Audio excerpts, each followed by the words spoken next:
The following exercise focuses mainly on your butt and the front of your thigh.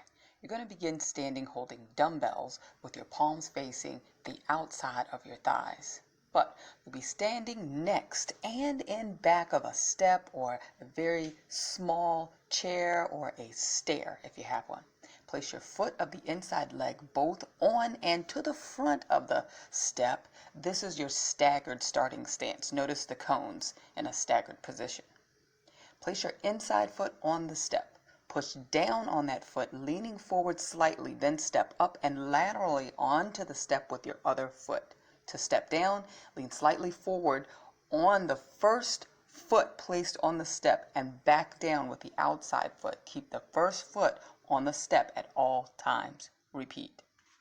Thanks so much for watching. Please like, share, and subscribe for more exercises.